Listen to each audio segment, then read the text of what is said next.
జగన్కి చంద్రబాబుకి తేడా ఏంటి? అసలు ఈ ప్రభుత్వమే నాకు నచ్చలే. ఎందుకని? నాకు ఇష్టం లేదు. మాకు ఏం మేలు చేయడంలే. జగన్ ఉన్నప్పుడన్నా మాకేదో పిల్లలకు అమ్మ ఒడి ఏదైనా పడుతున్నాయి. అది ఇతను వచ్చాంచి ఏం రూపాయి కూడా మాకు రాలే. జగన్ అధికారంలో ఉన్నప్పుడు హిందూ మతాన్ని కించపరిచాడు, హిందూ మతాన్ని అవమానపరిచాడు, తిరుమల లడ్డూలు కల్తీ జరిపాడు అని చంద్రబాబు చెప్తున్నారు. అన్ని అబద్ధాలే. వాళ్ళే తెలిసింది కదా ఎవరు చేసినది కూడా.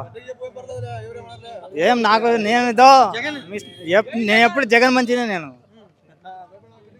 సంపాదన ఏం ఇబ్బంది ఏం లేదు. మాకు జగన్ రాజశేఖర్ అంటే అభిమానం.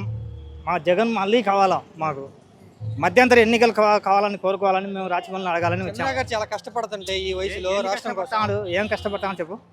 మా ఎమ్మడి వచ్చి రాళ్ళు ముచ్చరమ్మను ఒక్కరోజు వచ్చి పని చేస్తారమ్మని చేస్తాడేమో. ప్రజల సొమ్మంతా అమరావతి అని అదేని ఇదేని మచ్చగా కోట్లు తింటాం. చెప్పు.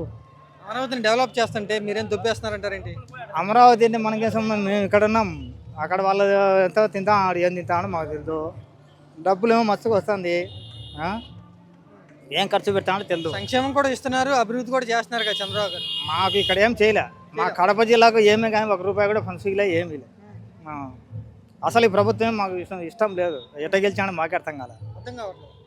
జనాలందరూ చంద్రబాబుకి పవన్ కళ్యాణ్ ఓట్లు వేస్తే పవన్ కళ్యాణ్ అసలు మాట్లాడలేదు. చంద్రబాబు నాయుడు మాట్లాడించాడా? వాళ్ళిద్దరు కలిసి బాగా పనిచేస్తున్నారు కదా. మాకు ఏం చేయలే.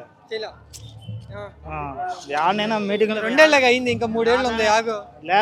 మధ్యంతర ఎన్నికలు అడగాలని వచ్చాం మేము. రాజమౌళితో 2 ఏళ్ళే కదా అయింది, ఇంకా 3 ఏళ్ళు ఆగాలి కదా.